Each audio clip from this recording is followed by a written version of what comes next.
April is National Fair Housing Month, and several organizations are coming together this week to make sure you know your rights. Joining us in studio is Montgomery County Commission Vice Chair Isaiah Sankey. Thanks for joining us. Well, it's my pleasure. I'm no longer vice chair, just a little correction. Just Montgomery County Commission District 4, but thank you so much. Yeah, we're letting you hold on to the title. I do appreciate it. I really do.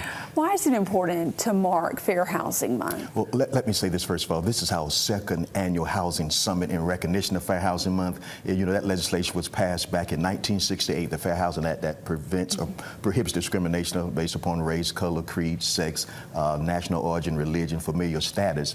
And so it's important that we continue to help show progress in that area, because housing is compatible to health. Health and wellness and housing that's a direct correlation. So we always need to be working to make sure that there's fair housing and that people have adequate, safe, stable housing.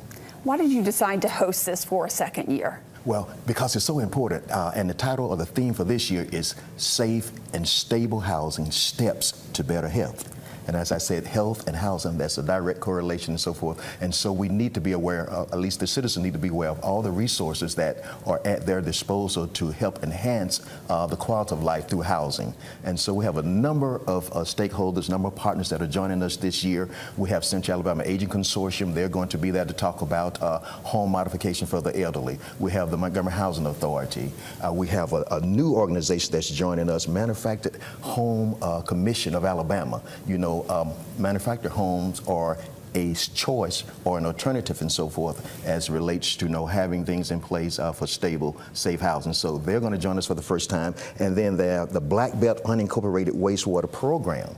Ms. Sherry Bradley, she's the former director of Environmental Services for the state of Alabama, Department of Public Health. She is engaged now into alternative systems for wastewater. And so she will be there telling the people all about alternative systems for wastewater.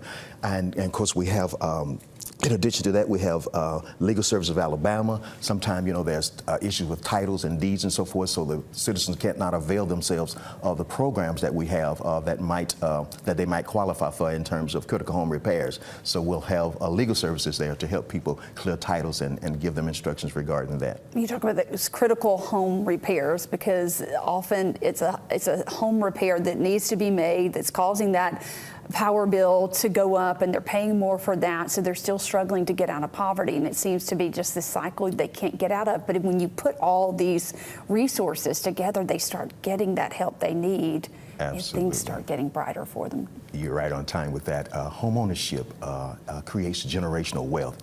And if you have poor housing conditions and so forth, you don't have the necessary resource to get those repairs made, then of course you're squandering that opportunity to generate that wealth. And so we're so happy about that. And you're speaking of energy and so forth, Community Action Agency, they have an energy program in terms of assistance with bills and other things that help enhance a home in terms of weatherization and energy matters. So Community Action Agency is another one of our partners who will be there sharing information. When and where is this taking place? Thursday, I believe Thursday is April 17th from 9 a.m. to 2 p.m. The Maggott Street Family Life Center, 642 Maggott Street, right next to Maggott Street Baptist Church.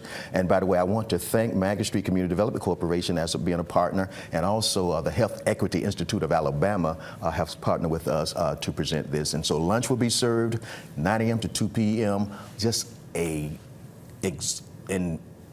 complete list of resources that will be available to the public, and we invite everybody to come out. Navigating this on your own can be difficult, yes, but you're making it easy by putting it under one roof. Putting it under one roof, and there's going to be so many resources there to help us further fair housing. Do people need to register? No registration, just come as you are, no registration. We don't want to make it difficult. From 9 a.m. to 2 p.m. as I said again, 642 Maggott Street at the Maggott Street Family Life Center.